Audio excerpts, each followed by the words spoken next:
السلام عليكم ورحمة الله وبركاته. إن الحمد لله نحمده ونستعينه ونستغفره ونعوذ بالله من شرور أنفسنا ومن سيئات أعمالنا. من يهده الله فلا مضل له ومن يضلل فلا هادي له. أشهد أن لا إله إلا الله وحده لا شريك له وأشهد أن محمدا عبده ورسوله وبعد.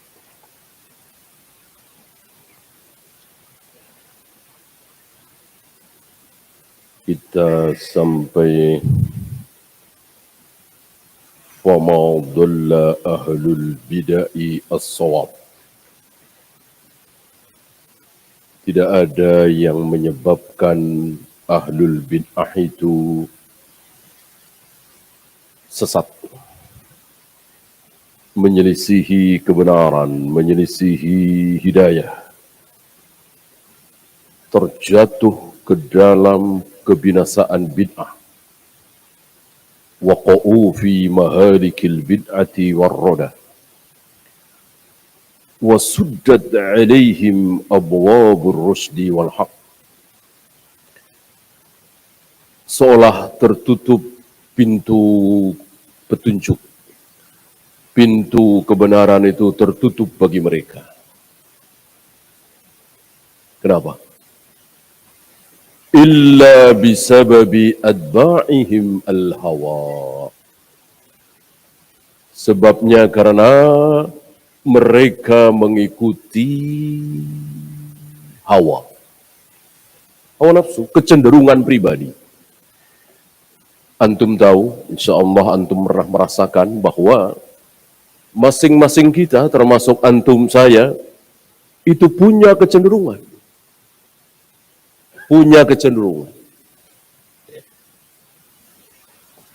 Yang mudah saja, yang sederhana saja. Ketika antum menyaksikan perlombaan tim A dan tim B, antum tidak kenal dengan tim A, tidak kenal dengan tim B. Secara fitrah, setelah melihat mungkin 5 menit, 10 menit, seperempat jam, pasti biasanya antum berpihak kepada salah satu. Itu hal yang sangat sederhana. Apalagi tentang sebuah kebenaran. Maka hati itu bicara. Kalau yang dibicarakan tentang akhlak, sopan santun, kesopanan, kejujuran, amanah, pasti benar. Pasti benar. Di situ sabda Nabi alaihi salatu wassalam mengatakan, istafti qalbak. Mintalah fatwa kepada hatimu. Gitu. Untuk perkara apa? Perkara-perkara yang akal bisa mencerna, yang nurani bisa mencerna, yang logika bisa mencerna, silakan. Antum nggak tahu ayatnya, nggak tahu hadisnya, nggak tahu larangan dari Nabi, tapi insya Allah antum nggak enak. Minimal nggak enak atau nggak mau. Apa? Boncengin istri tetangga. Antum nggak tahu ayatnya, nggak tahu hadisnya. Ya, karena hal-hal seperti ini Allah beritahukan kepada diri seorang muslim, bahkan orang kafir.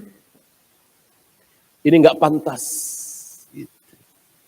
Termasuk sabda Nabi alaihi salatu wassalam, dosa adalah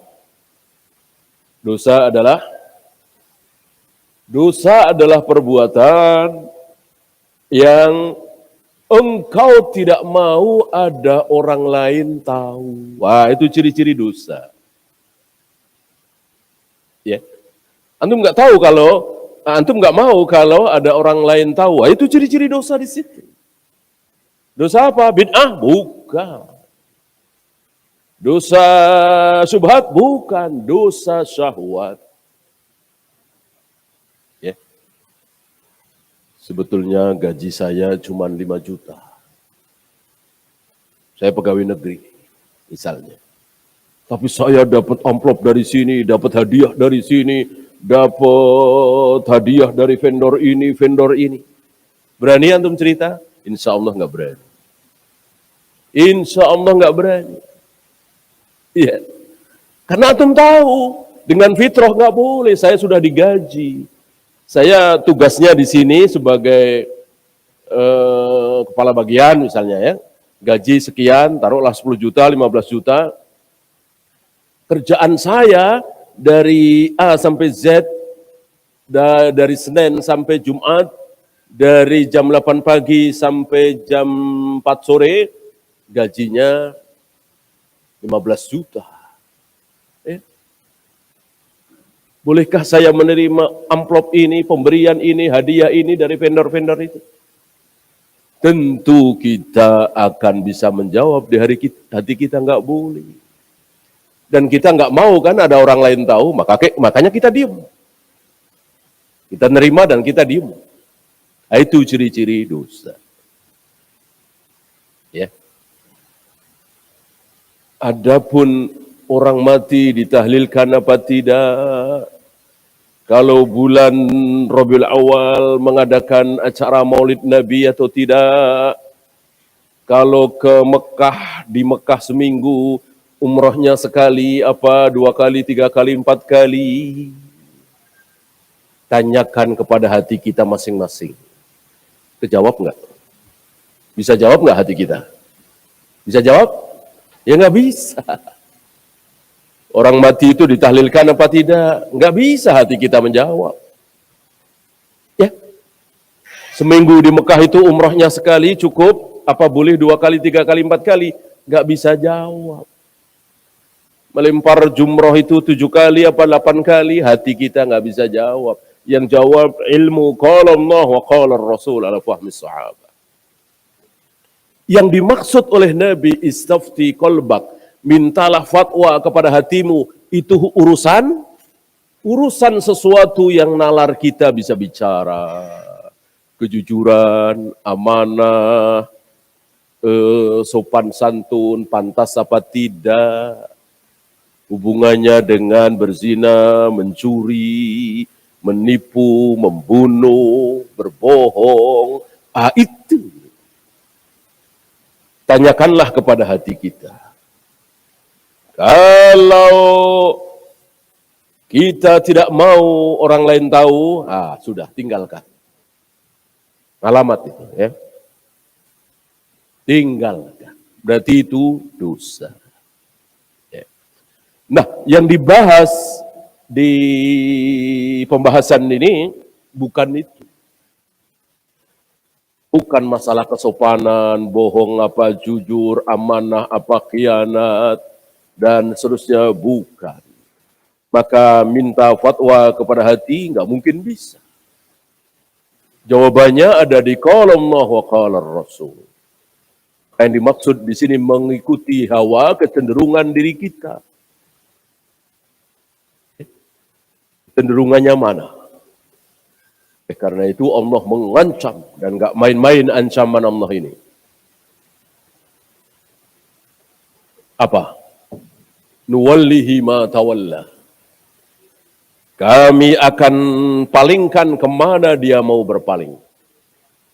Kami akan sesatkan kemana dia mau sesat. Allah mengancam. Siapa yang diancam? Siapa yang diancam? Orang yang tidak mau mengikuti Rasulullah dan para sahabat. Imba di mata bayyana lahul huda. Padahal huda itu, petunjuk itu, ilmu itu sudah datang. Nih, Rasulullah tidak pernah mencukur jenggot kecuali segenggam. Nih, Rasulullah dan para sahabat belum pernah sholat di rumah dengan alasan mengimami anak istri. Rasulullah dan para sahabat belum pernah dalam satu masjid berjamaah salat tarawih 2 kali. Satu habis isya, yang kedua nanti menjelang sahur. Dan seterusnya sudah didatangkan. Tapi justru mengikuti yang lain. Enggak, saya mau mengikuti Imam Syafi'i saja. Saya mau mengikuti Imam Bukhari saja. Saya mau mengikuti Syekh bin Bas saja. Saya Utsaimin saja. Padahal sudah disodorkan itu. Rasulullah dan para sahabat tidak pernah merayakan maulid. Rasulullah dan para sahabat tidak pernah mentahlilkan kematian. 3 hari, 7 hari, 40 hari, 100 hari, dan seterusnya. Rasulullah dan para sahabat tidak pernah mengucapkan minal aizin wal faizin. Rasul nggak mengucapkan apa-apa di 1 Syawal itu. Para sahabat yang mengucapkan taqabbalallahu minna wa minkum. Nggak ada Rasul dan para sahabat 2 hari, 3 hari menjelang Ramadan berduyun-duyun ke kuburan. Atau 1 Syawal setelah sholat Id, Idul Fitri, berbondong-bondong ke kuburan. Nggak ada. Dia nekat, biarin aja. Maka marah Allah dengan mengancam nuwallihi ma tawalla. Akan aku palingkan kemana dia berpaling. Akan aku sesatkan kemana dia mau sesat. Kalau cenderungnya ke aklani, ya sudah Allah sesatkan sekalian. Allah bikin dia tenang, tentram, bangga, bahagia dengan aklaninya. Ya cenderung ke Mu'tazilah, Allah sesatkan sekalian. Allah bikin dia bangga, bahagia, tentram, tenang dalam Mu'tazilahnya. Dia cenderung ke Khawarij, Allah sesatkan sekalian ke Khawarij. Maka dia tentram, tenang, senang, bahagia, bangga dalam Khawarij itu dan seterusnya. Maka umumnya orang sesat merasa enggak kalau dirinya sesat? Aduh, saya ada di aliran sesat nih. Enggak ada saya kira ya. Enggak ada. Ya. Aliran yang saya ikuti ini adalah aliran sesat. Dia masih ada di situ ya, kecuali dia udah keluar. Ya. Aliran yang saya ikuti ini, Ahmadiyah misalnya, adalah aliran sesat. Ya mana ada? Aliran yang saya ikuti ini, NII, LDI, adalah aliran sesat. Mana ada? Beda dengan pelacur, pezina, penjudi, pemabuk, pencuri. Merasa kalau mereka sedang berbuat dosa, merasa ngaku merasa. Mana ada pelacur ketika melacur dia nggak tahu kalau itu dosa, pasti tahu, tapi nekat. Begitu juga pencuri, pemabuk, pezina, semuanya tahu sedang berbuat dosa. Maka kalau dikejar-kejar petugas, lari. Dikejar-kejar petugas, lari. Dilarang petugas, ya diem. Coba orang merayakan Maulid Nabi, tahlilan. Dilarang petugas, lari apa marah? Marah. Sedang merayakan Maulid, tahlilan, kok dilarang, marah. Orang nggak merasa salah. Justru merasa benar. Disinilah iblis lebih suka yang ini. Berzina, minum khamar, berjudi, membunuh. Iblis suka sekali. Tapi lebih suka yang ini nih. Gitu. Sebab puluhan tahun berzina, puluhan tahun minum khamar, puluhan tahun berjudi, lalu taubat. Ada nggak kira-kira? Banyak, insya Allah kita nggak bisa menghitung. Mantan pelacur, mantan pezina, mantan penjudi, mantan pemabuk, mantan pencuri, mantan koruptor, taubat. Adakah? Banyak. Diterima apa tidak taubatnya oleh Allah? Insya Allah diterima. Allah Maha Penerima taubat. Kalau bertobat, Allah terima tobatnya, berarti dia sama dengan orang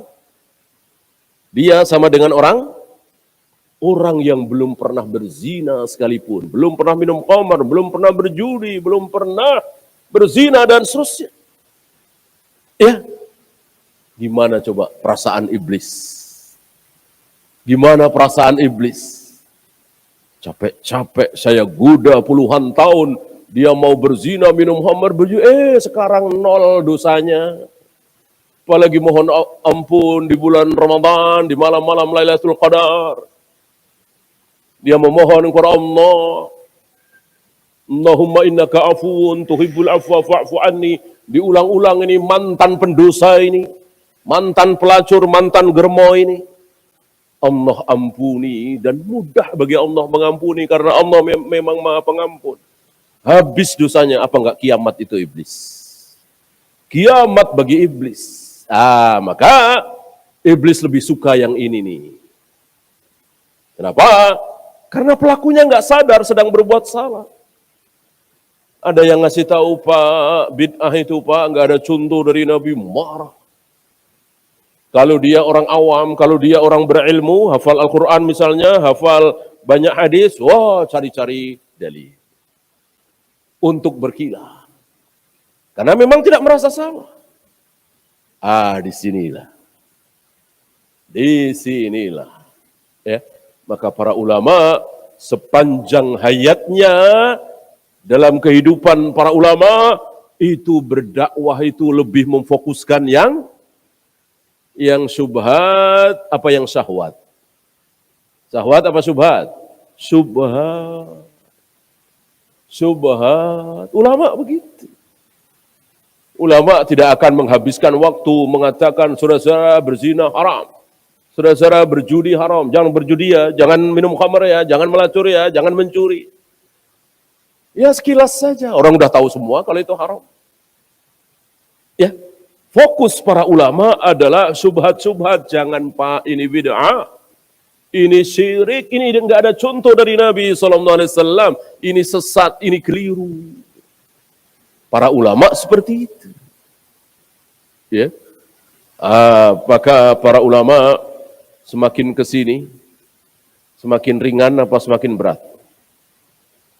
Para ulama semakin kemari, semakin berat apa semakin ringan?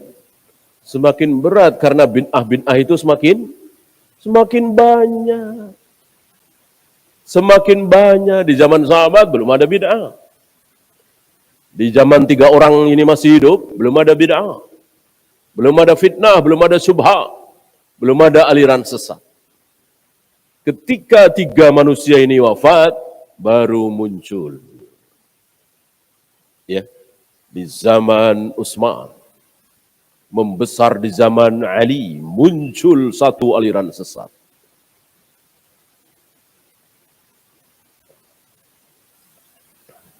Tahlilan belum ada. Muludan belum ada. Rajaban, Isra Mi'raj, memperingati tahun baru Islam, dan seterusnya enggak ada. Salat Lailatul Qadar, salat Nisfu Sa'ban, belum ada. Salawat Nariyah, salawat Al-Fatih, salawat Badar, belum ada. Ya. Terus tambah lagi, bertambah lagi, sampai hari ini. Ya. Tahun 60-an, 70-an belum ada. Di negeri kita ya.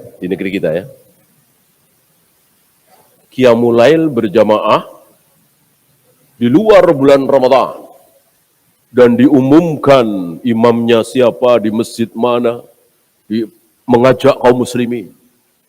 Belum ada. Muncul tahun 90-an. Terus membesar tahun 2000, sekarang walillahilham agak sepi lagi. Bermuhasabah di situ.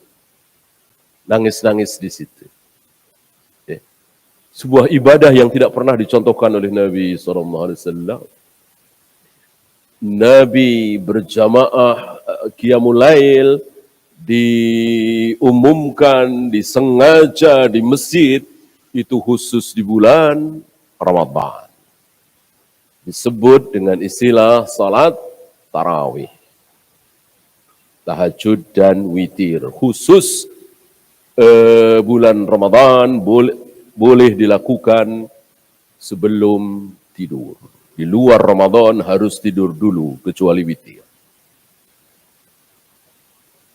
Ada pernah Nabi berjamaah di luar Ramadan berdua dengan Ibnu Abbas. Pernah juga berdua dengan Hudzaifah. Bukan di masjid. Dengan Ibnu Abbas kan di rumah Maimunah. Bibi Ibnu Abbas yang sekaligus istri Nabi SAW. Adapun di masjid diikuti banyak orang, itu khusus di bulan Ramadan. Ya.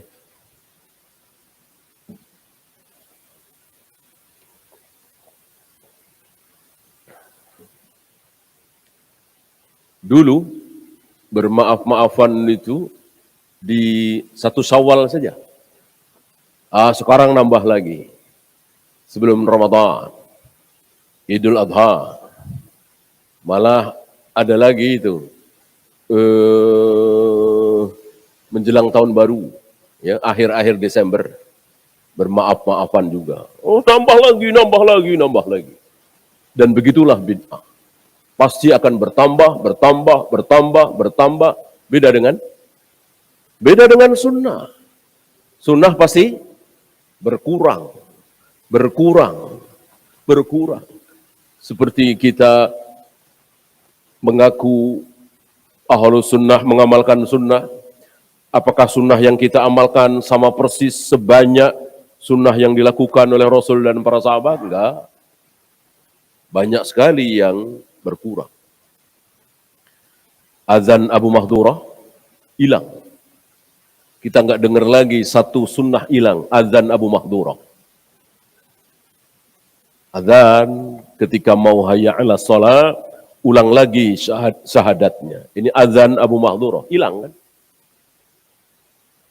Salat mayat 8 kali takbir. Bisa 4, bisa 8. Hilang. Tidak ada lagi kan? Hujan, muadzin mengganti hayya 'ala shalah dengan sallu fi buyutikum. Kita enggak dengar lagi sunnah ini.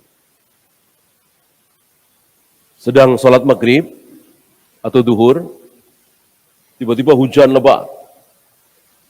Salam, imam bilang qomat. Lalu qomat. Langsung sholat isya. Hampir-hampir kita tidak temui, hatta di masjid-masjid sunnah. Ini menunjukkan bahwa sunnah semakin hilang. Semakin sedikit. Semakin tidak dikenal. Yang semakin banyak bid'ah.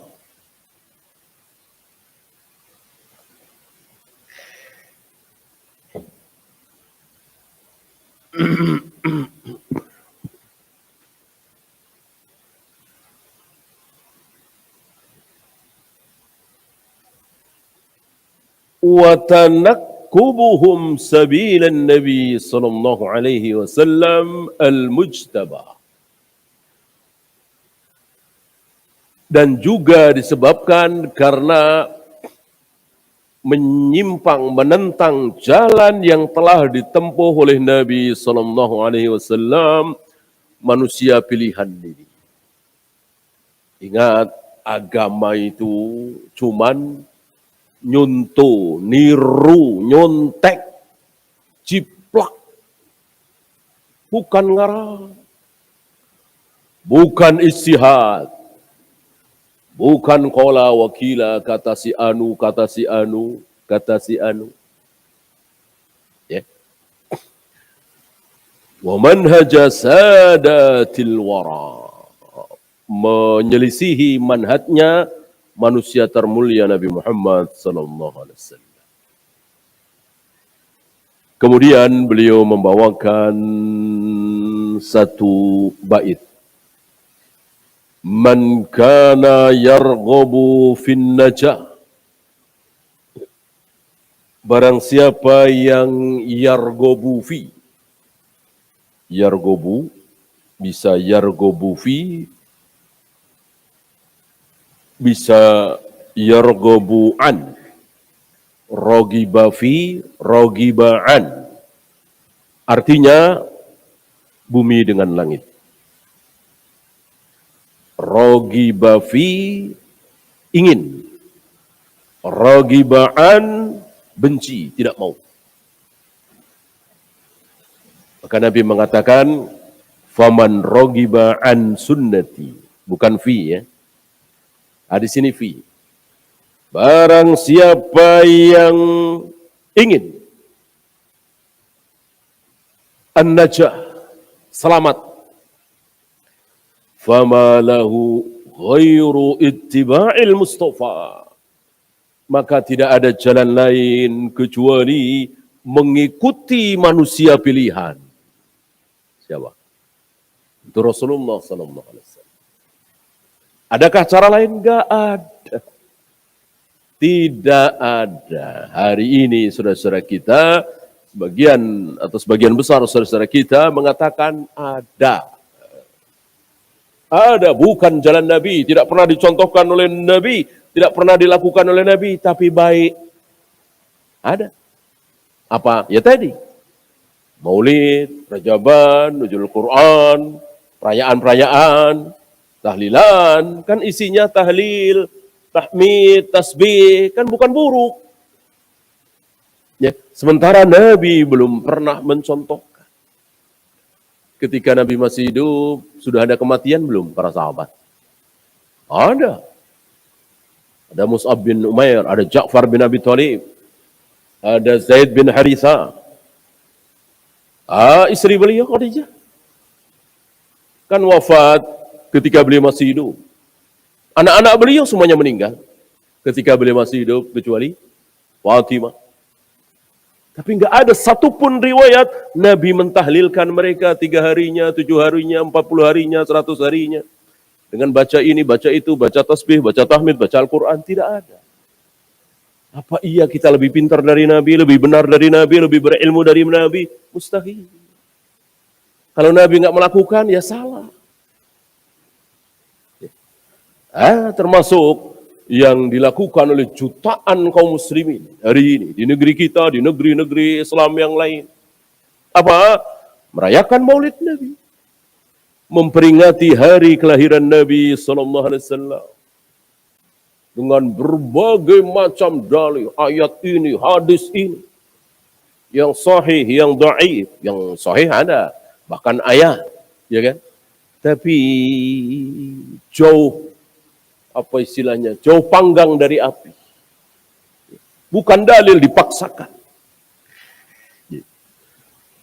Bahkan belum lama waktu itu kita bahas, mereka merayakan Maulid Nabi dengan dalil Nabi di hari Senin, apa dulu?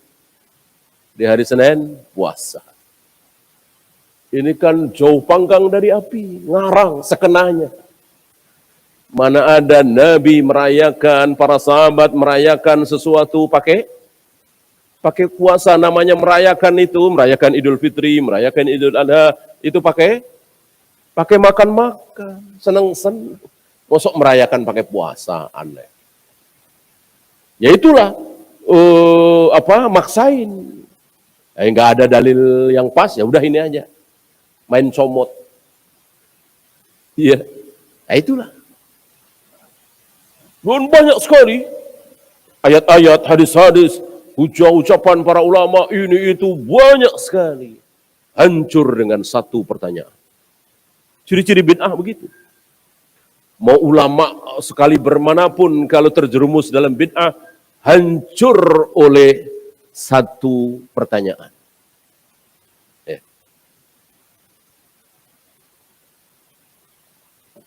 Apa? Satu pertanyaan yang menghancurkan hujah mereka merayakan Maulid. Apakah Rasulullah tahu kalau Maulid Nabi itu baik? Apakah Rasulullah tahu kalau Maulid Nabi itu baik? Mau jawab apa coba? Ya, jawab ini salah, jawab itu salah. Kan jawabannya cuma 2. Tahu atau enggak tahu. Dan dua-duanya menghancurkan mereka, menampar mereka. Kalau jawab tahu, Rasul tahu kalau perayaan Maulid itu baik. Berarti Berarti Rasulullah berkhianat, Rasulullah menyembunyikan kebaikan, Rasulullah tidak jujur, Rasulullah tidak tabligh, Rasulullah tidak amanah. Ada kebaikan kok nggak dicontohkan? Ada kebaikan kok disembunyikan? Kalau mereka jawab Rasulullah tahu. Kalau jawab Rasulullah nggak tahu, hancur lagi mereka. Berarti mereka lebih tahu dari Nabi? Ya, kufur ini. Mereka lebih tahu, lebih pintar, lebih berilmu dari Nabi SAW, kufur. Lihat. Maka ciri-ciri kebenaran, salah satunya, bukan satu-satunya ya, salah satu ciri kebenaran. Sederhana, mudah. Ya. Ciri-ciri kebatilan itu bertele-tele, muter-muter sono, muter sini. Itu ciri-ciri batil, ciri-ciri bid'ah. Kalau menjawab muter sono, muter sini. Maka lihat, Nabi menerangkan tentang riba, tentang jual beli yang haram. Itu muter-muter apa sederhana? Sederhana sekali. Sederhana sekali. Nabi menerangkan tentang riba, sederhana. Asal tukar menukar dengan tidak sama pada hal sejenis, riba. Ya. Atau meminjam, mengembalikannya lebih dan dengan perjanjian. Pinjam 1 juta, kembali 1,2 dengan perjanjian di awal. Riba. Mudah, sederhana. Ya. Hari ini sering kita dengar dari beberapa pakar ekonomi Islam, kalau kita mendengar sepertinya sulit sekali. Ya. Nabi tidak pernah menerangkan bertele-tele, muter-muter sana, kemari. Ya. Ditambah hari ini, istilah-istilah yang tidak keluar dari lisan Nabi SAW, cuma diarab-arabkan saja. Ya. Kalau antum lihat produk-produk bank syariah itu, di beberapa bank syariah, kan belasan bank yang jadi syariah kan, bank-bank kafir banyak yang syariah.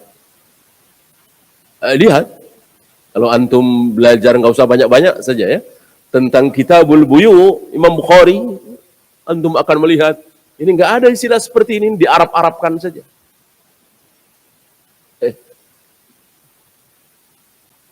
Ciri-ciri kebenaran itu sederhana. Nabi menerangkan tentang hak, tentang batil, tentang riba, sederhana. Mudah dimengerti.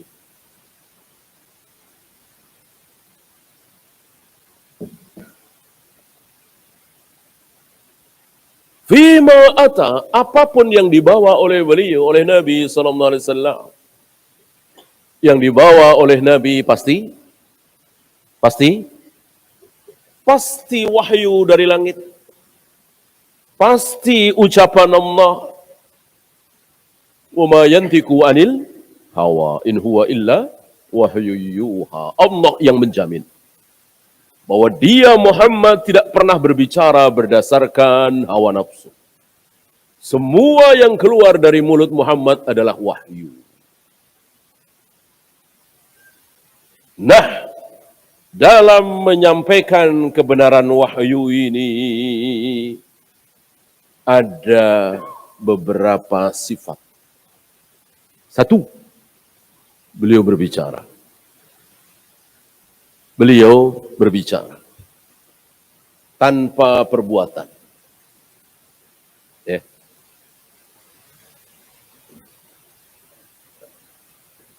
Barang siapa ingin dipanjangkan umurnya, diluaskan rezekinya, maka falyasil rahimah, sambunglah tali silaturahim.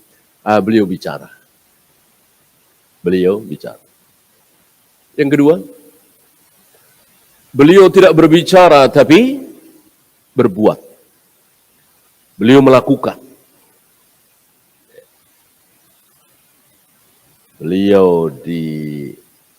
Beliau diundang oleh wanita Yahudi makan daging dan beliau makan.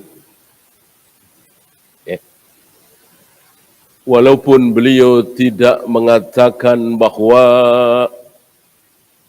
walaupun yang ngundang makan kalian, memberikan uang kepada kalian, itu kasabnya haram, boleh kalian terima. Nabi nggak bilang begitu. Ya.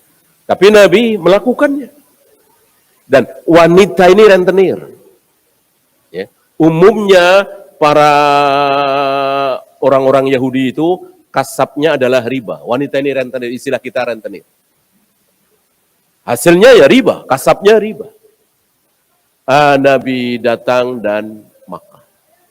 Nah, ini kan perbuatan beliau. Beliau nggak ngomong, tapi dijadikan pelajaran. Boleh menerima pemberian hadiah dari koruptor misalnya, penjudi misalnya, pencuri misalnya, ya kan? Asal dia tidak mengatakan ini tadi saya menang judi, ini tadi hasil saya mencuri, ya.